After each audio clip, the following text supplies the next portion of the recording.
عورتوں کے حقوق کے سلسلے میں جو واویلا مچاتے ہیں، ایکویلٹی نہیں ہے اسلام میں، برابری نہیں ہے۔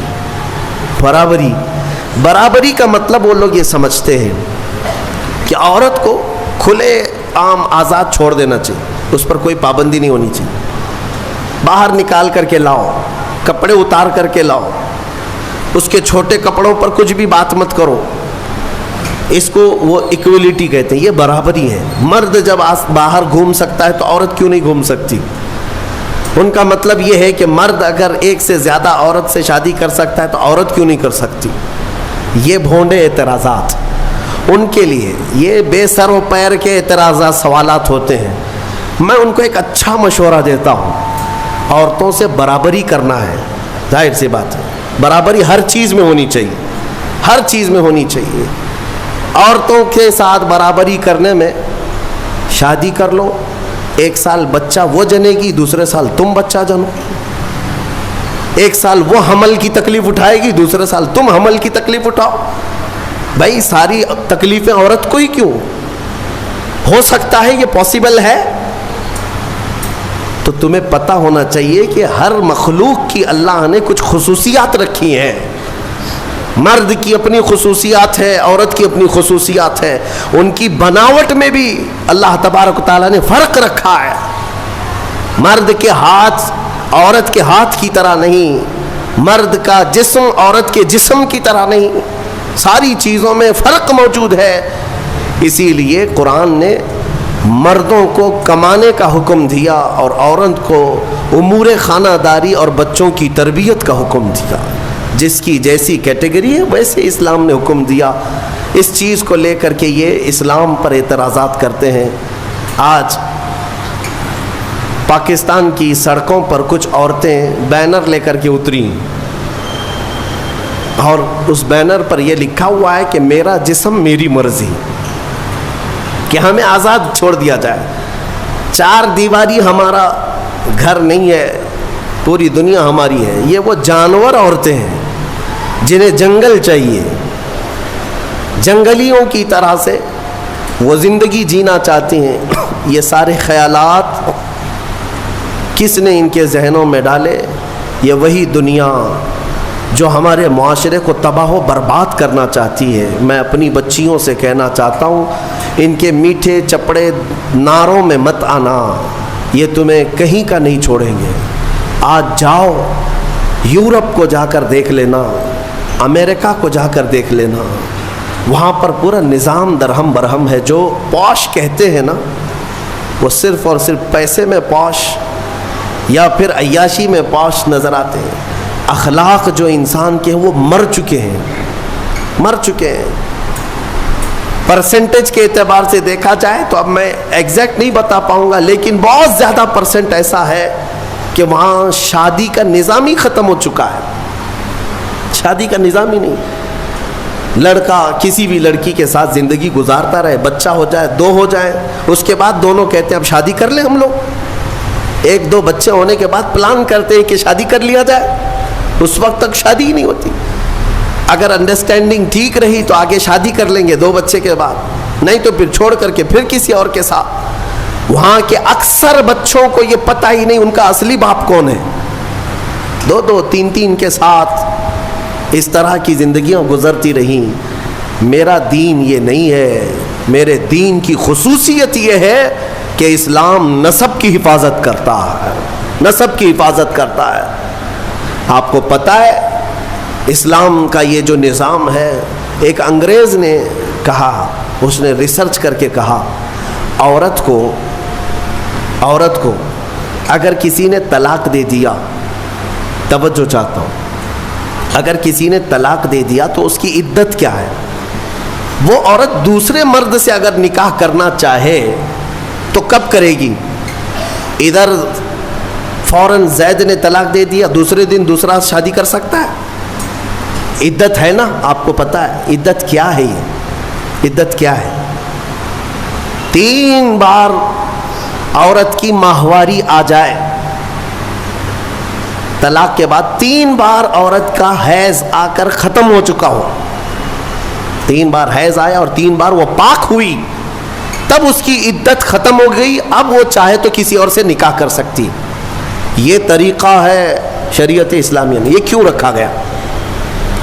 ایک دانشور ہے، بڑا پڑھا لکھا آدمی ہے، لیکن اسلام سے اس کا تعلق تو نہیں ہے، مسلمان نہیں ہے.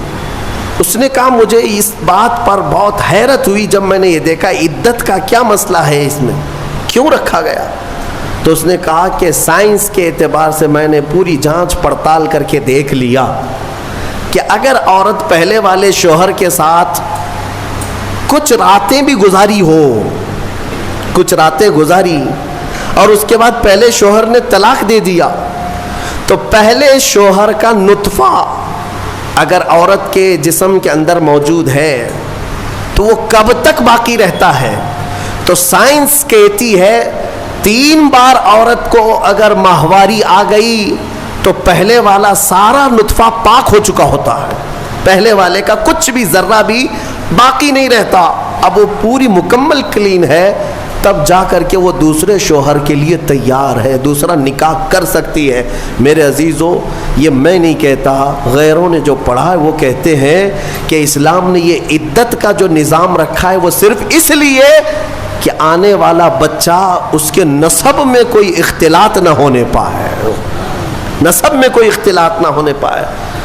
عورتوں کی بھی حفاظت اور بچوں کی بھی حفاظت. الحمدللہ مجھے فخر ہے اس بات پر کہ دین اسلام نے یہ پاکیزہ نظام رکھا ہے، پاکیزہ نظام.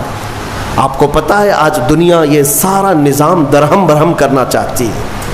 ہاں، جو ماڈرن کلچر کے دلدادہ ہیں ان سے میں کہتا ہوں جاؤ ذرا یورپ کو دیکھو، انہوں نے شادیوں کا نظام ختم کر دیا. شادیوں کا نظام ختم کرنے میں کئی چیزیں ان کے ساتھ آئیں، میں بتاتا ہوں آپ.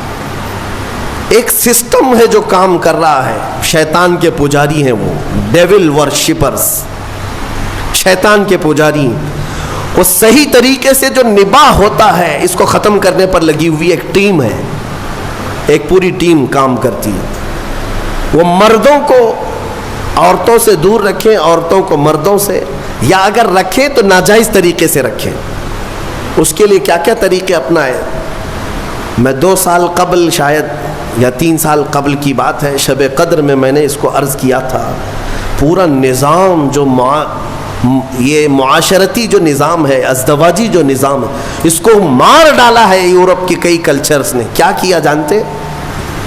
مردوں کو خود اپنے ہاتھوں سے تسکین حاصل کرنے کے طریقے سکھا دیے کہ عورت کی ضرورت ہی نہ پیش آئے. اپنے ہاتھوں سے شہوت کو پورا کر لو، خواہشات پوری کر لو. اس کے لیے انہوں نے کھلونے بنائے، آلے بنائے، ساری چیزیں بنائی تاکہ شادی کا نظام ہی نہ رہے. عورتوں کو بھی اسی طرح سے تباہ و برباد کر دیا کہ عورتیں بھی اس نظام میں نہ آئیں. وہ اپنی جسمانی خواہش پوری کرنے کے لیے وہ پلاسٹک کا بھی سہارا لے لیں، کسی بھی دوسری چیزوں کا سہارا لے لیں. میں نے جب یہ پڑھا کہ باہر کئی جگہ پر مارکیٹ میں باضابطہ سلیکون کی پوری عورتیں ملتی ہیں، پورا کا پورا مرد ملتا ہے. سلیکون ایک ربر ٹائپ کا، اس کا پورا خوبصورت مرد بھی بنایا جاتا ہے، خوبصورت عورت بھی بنائی جاتی ہے، تاکہ جسے اپنی جسمانی خواہش پوری کرنا ہو تو ان کھلونوں کے ساتھ پورا کر لے اور اپنے آپ کو تباہ و برباد کر لے. ہوگا کیا اس سے؟ یہ نظام ختم کرنا ہے ان کو کہ ازدواجی نظام ہی نہ رہے، نہ بچے ہوں نہ صالح معاشرہ ہو. نظام ختم کریں. بہت لوگ اس میں تباہ و برباد ہو چکے. یہ سلیکون کی گڑیا اور گڈے بنائے گئے، ان کی زندگیوں میں داخل کیے گئے. یہ ہٹ گیا تو پھر ان لوگوں نے کئی ملکوں میں LGBT کمیونٹی کو متعارف کرایا. یہ کیا ہے؟ LGBT کمیونٹی ایک معاشرہ ہے، یہ پوری دنیا میں کام کر رہے ہیں. 50 لاکھ سے زیادہ کے ممبر ان کے ہندوستان میں ہیں. ہر کنٹری میں ان کو سہولیات دی جا رہی ہیں. یہ کون لوگ ہیں؟ یہ وہ لوگ ہیں کہ مرد مرد سے اور عورت عورت سے اپنی خواہشات پوری کریں. ہومو سیکسولیٹی، گے ازم،